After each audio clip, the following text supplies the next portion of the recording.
Hello everyone. एक बार फिर से मैं आप सभी के सामने आया हूँ। कक्षा 6 के भूगोल विषय की अध्याय 5 को लेकर आया हूँ, जिसमें आप इससे पहले वाले अध्याय में हमने मानचित्र के बारे में पढ़ लिया होगा कि मानचित्र क्या है, मानचित्र का जरूरी क्यों है, मानचित्र कितने प्रकार के होते हैं। इसमें वर्णन करेंगे पृथ्वी के प्रमुख परिमंडल। ठीक है, तो पृथ्वी एकमात्र ऐसा ग्रह है जिसमें जीवन पाया जाता है। यह जीवन के लिए आवश्यक तत्व मौजूद हैं, जैसे भूमि, जल तथा हवा पृथ्वी पर मौजूद है। ठीक ना। पृथ्वी की सतह ऐसी है जिसमें पर्यावरण के तीन महत्वपूर्ण घटक आपस में मिलते हैं। इस पर पर्यावरण के तीन महत्वपूर्ण घटक एक साथ मिलते हैं। जो तीन पर्यावरण के महत्वपूर्ण घटक इस प्रकार है। एक नंबर होता है भूमंडल, दूसरा नंबर वायुमंडल और तीसरा जलमंडल। तो भूमंडल के बारे में चर्चा करते हैं। तो भूमंडल जो है पृथ्वी का ठोस भाग जहां पर हम लोग रहते हैं उसे भूमंडल कहते हैं। वायुमंडल जो हमारे वातावरण में जो वायु की एक परत है, पृथ्वी के चारों ओर जो वायु की परत है, इसको वायुमंडल कहते हैं। ठीक ना। यहाँ पर ऑक्सीजन, नाइट्रोजन, कार्बन डाइऑक्साइड एवं इसी प्रकार से बहुत से गैस पाए जाते हैं। ठीक। पृथ्वी के बहुत बड़े भाग में उसके बाद आ जाता है जलमंडल। तो पृथ्वी के बहुत बड़े भाग में जल है। पूरे पृथ्वी का 71% पानी है। तो वह जो जल का भाग जहां पर जल अवस्थित है, उस भाग को हम लोग जलमंडल कहते हैं। ठीक है। जलमंडल के जल के तीनों अवस्था उपस्थित रहते हैं, हो सकते हैं, जैसे बर्फ, जल, जल वाष्प। ठीक है। जैव मंडल की समित क्षेत्र, ये तीनों के कारण ही हम लोग जैव रह सकते हैं और इसी को मिलाकर जैव मंडल कहते हैं। ठीक है। जैव मंडल का अर्थ होता है बायोस्फीयर, यानी बायोस का मतलब होता है जीवन। तो किसी भी जो शब्द की उत्पत्ति होता है वह ग्रीक भाषा में हुआ है, जैसे लिथोस, लिथोस का मतलब होता है पत्थर। तो भूमंडल लिथोस्फीयर, वायुमंडल एटमोस्फियर और जलमंडल हाइड्रोस्फीयर। ठीक है। हाइड्रो एक ग्रीक भाषा का शब्द है जिसका अर्थ होता है जल। एटमस एक ग्रीक भाषा का शब्द है जिसका अर्थ होता है बाष्प। तो बाष्प, जल बाष्प, लिथोस यानी पत्थर। ठीक है।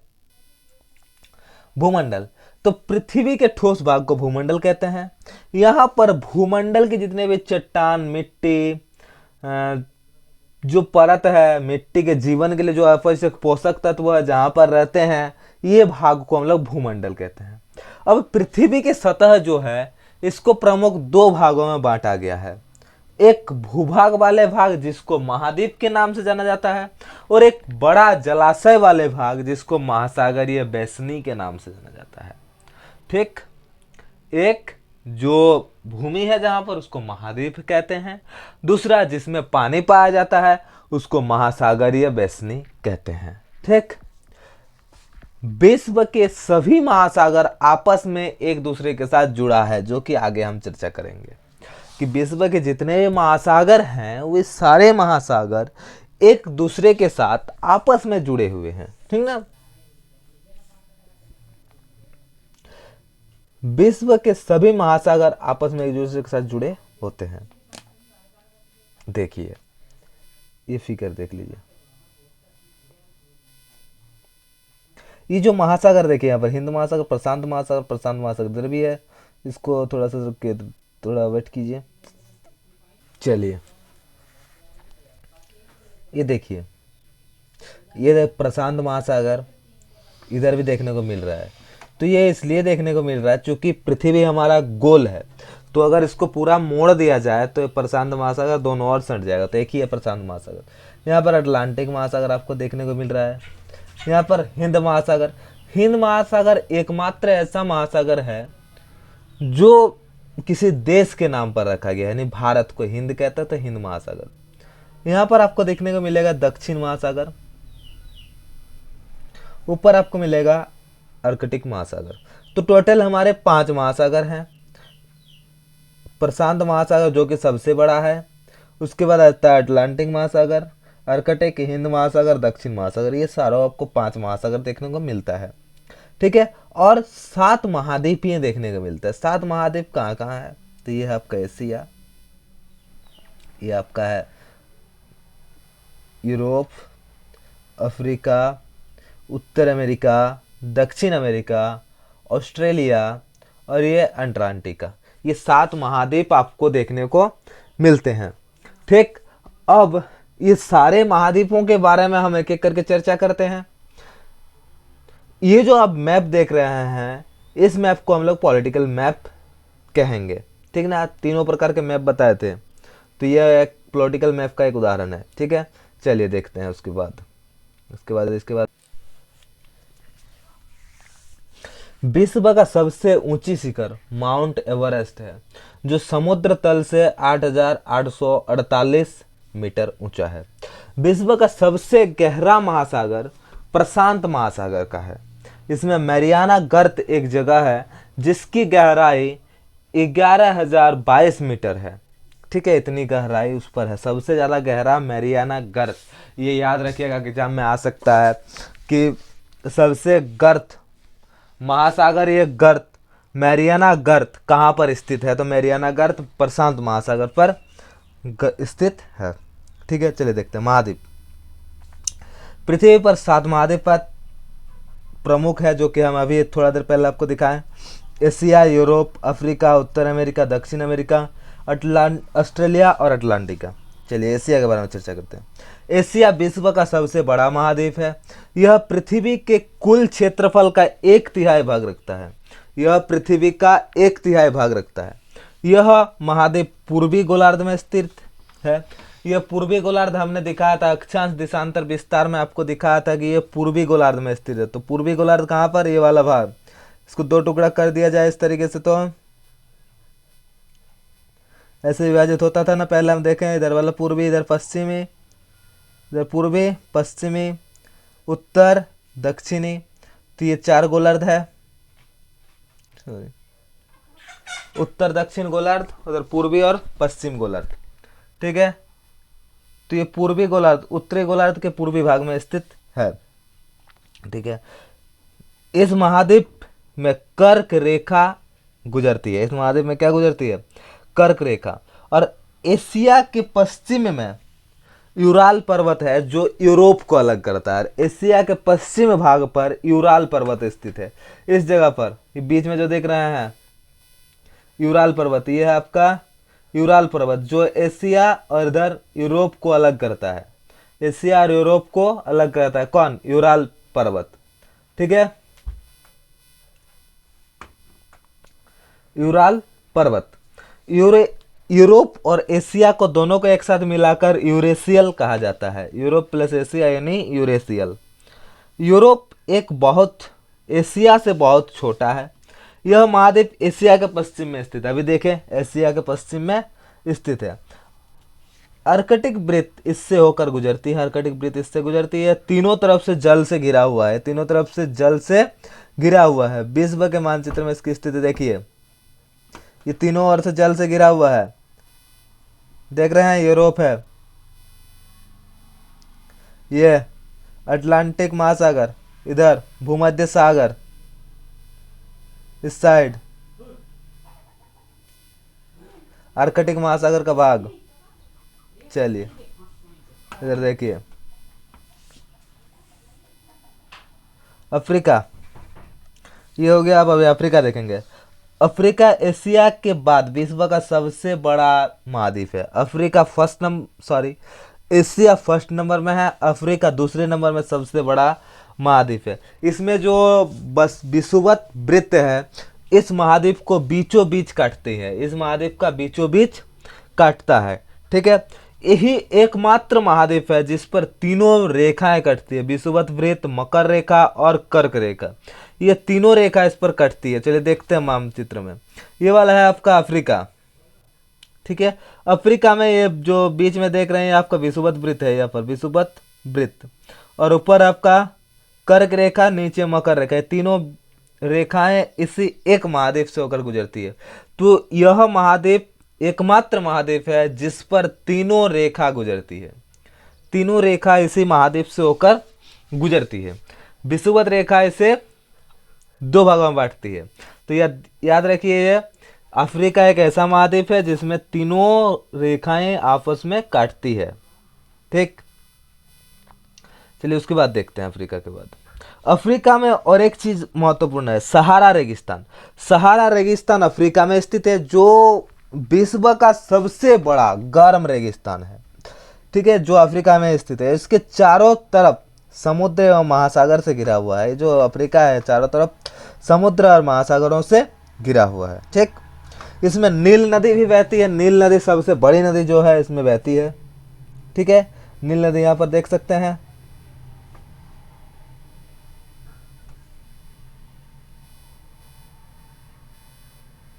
नील नदी बहती है। चलिए नेक्स्ट,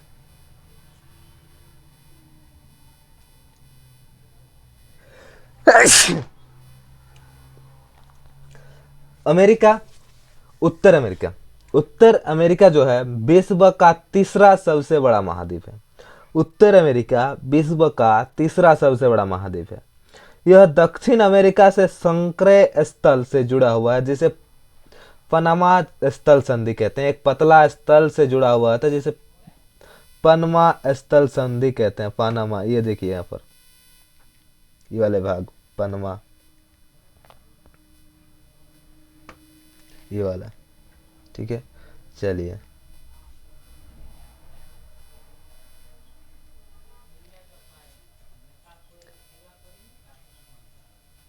यह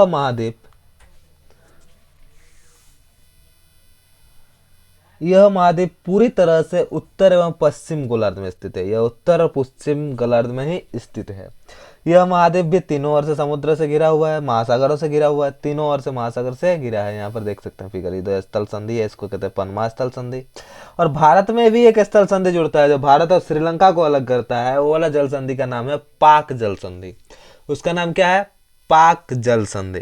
और इसका पनामा जल संधि। तो याद रखिएगा, पनामा जल संधि कहाँ पर पाया जाता है? उत्तर अमेरिका और दक्षिण अमेरिका को जोड़ने वाला स्थल खंड पनामा जल संधि। दक्षिण अमेरिका अधिकांश भाग दक्षिणी गोलार्ध में ही स्थित है। इसके पूर्व एवं पश्चिम में दो महासागर स्थित हैं। पूर्व में एक है और पश्चिम में स्थित है। तो महासागर का नाम यह देख सकते हैं आप, अटलांटिक महासागर और प्रशांत महासागर, दो महासागर से जुड़ता है। ठीक ना, चलिए मैप से देखेंगे तो ज्यादा याद रखेगा। इसलिए ज्योग्राफी जब भी पढ़ते हैं तो मैप से पढ़िएगा तो याद रहेगा, जो अच्छा होगा। अगर आप बिना मैप से ज्योग्राफी पढ़ते हैं तो उसमें एक दिमाग में बोझ बन जाएगा, ज्योग्राफी एक बोझ के रूप में बनेगा। तो इसलिए आप लोग जब भी ज्योग्राफी पढ़ें मैप के साथ पढ़िए, जिससे आपका ज्योग्राफी याद भी जल्दी हो पाएगा और एक पढ़ने में मजा भी आएगा। ठीक, चलिए देखते हैं। दक्षिण अमेरिका का अधिकांश भाग दक्षिण गोलार्ध में स्थित है। इसका नाम इसीलिए पड़ गया, ये दक्षिण गोलार्ध में इसलिए दक्षिण अमेरिका, उत्तर गोलार्ध में इसलिए उत्तर अमेरिका। ठीक है, यह पूर्व और पश्चिम से दो महासागर स्थित है, जो कि वही महासागर, इसमें महासागर इधर देख सकते हैं, सेम वही वाला महासागर आपको प्रशांत महासागर एंड इधर अटलांटिक महासागर। चलिए उसके बाद देखते हैं। यहाँ पर विश्व का सबसे लंबा पर्वत श्रृंखला भी पाया जाती है, एंडीज यहाँ पर है, इस प्रकार स्थित है। इस क्षेत्र में देख सकते हैं एंडीज, ये विश्व का सबसे बड़ा पर्वत श्रृंखला जो कि यहाँ पर आपको स्थित देखने को मिल रहा है। और एक उत्तर अमेरिका में मिल जाता है रंकी पर्वत। ठीक है, तो ये सबसे बड़ी पर्वत है, एंडीज पर्वत श्रृंखला है। ठीक है, ध्यान दीजिएगा। ये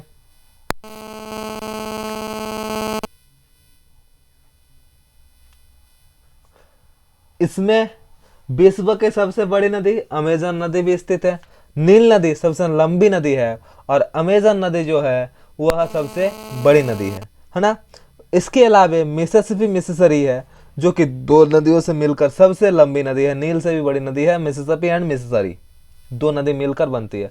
कोई भी नदी एक नदी मिलकर पूरा नदी को पूरा नहीं कर पाती, इसलिए दो या दो से अधिक नदी सहायक नदी मिलते हैं, जिससे एक नदी बड़ी नदी बनती है जो लंबी नदी है। वो आपको अववाह तंत्र वाले चैप्टर में क्लियर हो जाएगा। ठीक, चलिए अब देखते हैं ऑस्ट्रेलिया। विश्व का सबसे छोटा महाद्वीप है ऑस्ट्रेलिया। यह दक्षिण गोलार्ध में स्थित है। यह चारों तरफ से महासागर एवं समुद्र से घिरा है। इसे द्वीपीय महाद्वीप भी कहा जाता है। ऑस्ट्रेलिया कहाँ पर है, देखें ये वाला भाग, ये चारों तरफ से जल महासागर और सागरों से घिरा हुआ है, ये वाला क्षेत्र ऑस्ट्रेलिया। ठीक है, चलिए उसके बाद आ जाता है अटलांटिका। अटलांटिका एकमात्र महाद्वीप है जो ध्रुव के समीप पाया जाता है, ध्रुव के समीप पाया जाता है, जहां पर बहुत ही ज्यादा ठंडा होने के कारण यहाँ मानव अस्थायी रूप से बसवास नहीं करते हैं। साधारणतः बर्फ पर ही ढका हुआ होता है। इस पर बहुत से शोध केंद्र स्थित है, जैसे भारत के भी 2 शोध केंद्र है, मैत्री और भारती। याद रखिएगा, जो ऐसा 2 शोध केंद्र जो अटलांटिका में स्थित है तो वह है मैत्री और भारती, भारत का है 2। अब आ जाते हैं जलमंडल में। पृथ्वी को नीला ग्रह कहा जाता है। सब जानते हैं कि पृथ्वी को नीला ग्रह कहा जाता है। क्यों कहा जाता है? क्योंकि इसमें 71% जल पाया जाता है और 21% स्थल भाग पाया जाता है। जलमंडल के जल के सभी रूप उपस्थित रहते हैं, जैसे महासागर हो गया, नदी हो गया, झील, हिमनदी, भूमिगत जल एवं वायुमंडलीय जल वाष्प, ये सभी स्थित हैं। पृथ्वी पर पाए जाने वाले जल का 97% से अधिक भाग महासागर में पाया जाता है, जो कि बहुत ही ज़्यादा खारा होता है, जिसे मानव उपयोग में नहीं ला सकता है। ये बहुत ही खारा पानी होता है, ठीक है। और शेष बचे जल जो है उसका बहुत बड़ा भाग बर्फ के रूप में है, लगभग 97% तो वह हो गया आपका खारा पानी। उसके अलावा 3% बचा, जिसमें से 2% भाग बर्फ के रूप में है और बचा आपका 1% जो कि पीने लायक है। इसीलिए अभी से हमको जल ही जीवन है का नारा लगाया जा रहा है, जल को बचाने के लिए कहा जा रहा है, क्योंकि जल तो पृथ्वी में बहुत सारा है बट पीने योग्य जल नहीं है। पीने योग्य जल केवल 1% है, इसीलिए उसे बचाना हमारे लिए बहुत ही आवश्यक है, आने वाले पीढ़ी के लिए और हमारे लिए भी बहुत ही ज़्यादा जरूरी है। इसके बाद आता है महासागर। महासागर ऐसे भागों को कहा जाता है जहां पर बहुत ही बड़ी मात्रा में जल रहता है, ठीक है। महासागर जल हमेशा गतिशील रहता है, ये जल हमेशा गतिशील रहता है, जिसके कारण तरंग, ज्वारभाटा, महासागरीय धारा, महासागरीय जल, इन सब के प्रमुख गतियां उपस्थित रहते हैं। इसमें वर्तमान में 5 महासागर आपको देखने को मिलेंगे, जो क्रम में इस प्रकार है। प्रशांत महासागर सबसे बड़ा है, अटलांटिक महासागर उससे छोटा, हिंद महासागर उससे छोटा, दक्षिण महासागर और उससे सबसे छोटा है आर्कटिक महासागर। प्रशांत महासागर, अटलांटिक महासागर, हिंद महासागर, दक्षिण महासागर और आर्कटिक महासागर। क्या क्या? प्रशांत महासागर, अटलांटिक महासागर, हिंद महासागर, दक्षिण महासागर और आर्कटिक महासागर। चलिए इसके बाद देखते हैं। प्रशांत महासागर जो है वह सबसे बड़ा महासागर है। यह पृथ्वी का 1/3 भाग में फैला हुआ है। जैसे कि हमारा जो एशिया है 1/3 भाग में है, उसी प्रकार ये प्रशांत महासागर सबसे बड़ा महासागर है जो 1/3 भाग में फैला हुआ है। इसकी गहराई सबसे गहरा मैरियाना गर्त प्रशांत महासागर में स्थित है। प्रशांत महासागर लगभग वृत्ताकार है। यह कैसे वृत्ताकार देखने को मिलता है? जो एशिया, ऑस्ट्रेलिया, उत्तर दक्षिण अमेरिका इसके चारों तरफ स्थित है, ठीक है। चलिए अटलांटिक महासागर। तो अटलांटिक महासागर दूसरा सबसे बड़ा महासागर है। यह अंग्रेजी भाषा के एस अक्षर का है। इसमें पश्चिम किनारे पर उत्तर एवं दक्षिण अमेरिका तथा पूर्वी किनारे पर यूरोप और अफ्रीका। अटलांटिक महासागर के तटरेखा बहुत अधिक दंतरित है। यह अनियमित तट पर स्थित है। इसकी स्थिति आदर्श स्थिति है। व्यापार की दृष्टि से यह सबसे अच्छी है। ये जो अटलांटिका महासागर है यह व्यापार की दृष्टि से सबसे अच्छी महाद्वीप है, ठीक है। हिंद महासागर ही एक ऐसा महासागर है जिसका नाम किसी देश के नाम पर रखा है, ये तो पहले ही बताया। इसका आकार त्रिभुजाकार है, ठीक है। दक्षिण महासागर अटलांटिका महासागर के चारों ओर घिरा हुआ है। अटलांटिका महासागर के ऊपर और 60 डिग्री दक्षिण अक्षांश में फैला हुआ है। अब आ जाता है आर्कटिक महासागर। आर्कटिक महासागर सबसे छोटा महासागर है जो कि उत्तर ध्रुव के चारों ओर फैला हुआ है। यह प्रशांत महासागर से छिलछिले जल वाले एक संकरा भाग से जुड़ा होता है, जिसे बेरियाना जल संधि कहते हैं। बेरियाना जल संधि यहाँ पर है, आपको देख सकते हैं। वीरेना जल संधि।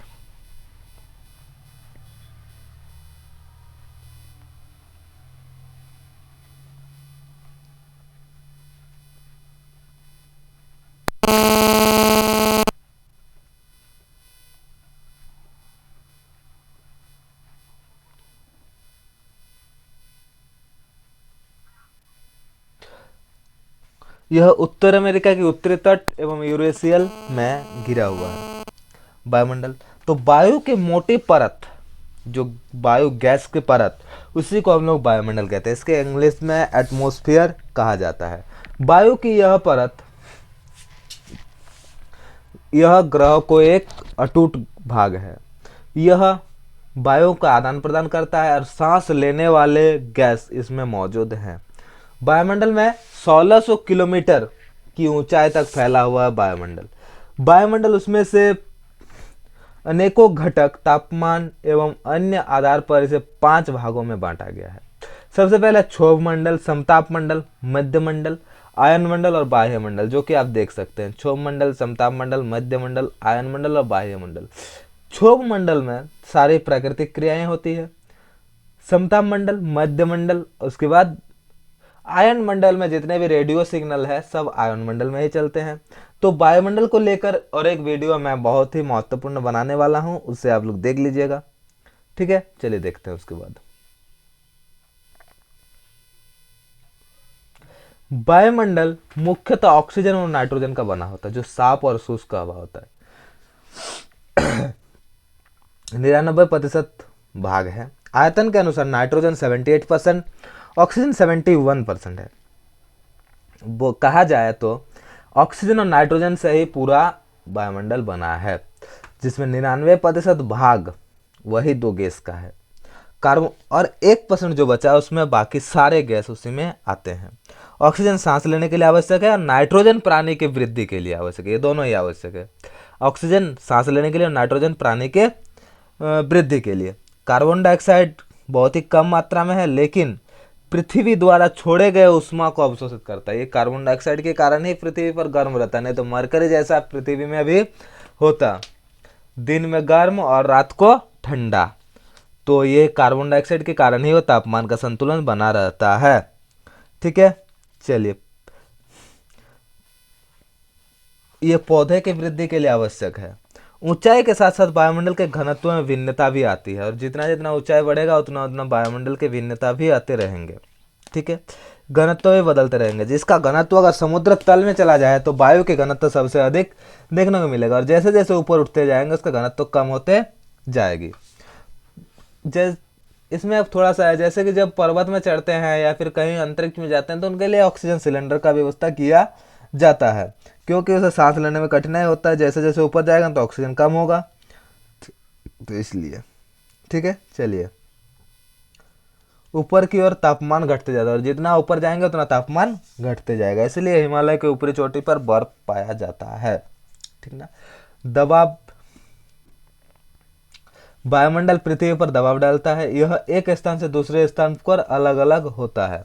कुछ क्षेत्र में इसका दाब अधिक होता है और कुछ क्षेत्र में इसका दाब कम होता है। वायु हमेशा उच्च दाब से निम्न दाब की ओर बहता है, हमेशा हाई प्रेशर से लेकर लो प्रेशर की ओर बहता है। पानी हमेशा उच्च दाब से निम्न दाब की ओर गतिशील रहता है, और गतिशील वायु को पवन कहते हैं। ठीक ना। जैव मंडल, जैव मंडल स्थल का वह भाग जहाँ जल, हवा, बाकी सब रहते हैं, उसको ही हम लोग जलमंडल कहते हैं। ठीक है, यहाँ पर बहुत से प्रजाति रहते हैं। यहाँ पर सूक्ष्म जीव या बैक्टीरिया से लेकर स्तनधारी जीव भी यहाँ पर जीवित रहते हैं। जैव मंडल में प्राणी दो प्रकार से विभाजित है, एक को कहते हैं जंतु जगत और दूसरे को कहते हैं पादप जगत। इसे दो प्रकार में विभाजित हैं, और एक चीज दूसरे चीज पर आश्रित होते हैं। चलिए, चैप्टर में इतना ही है। नेक्स्ट अगले चैप्टर में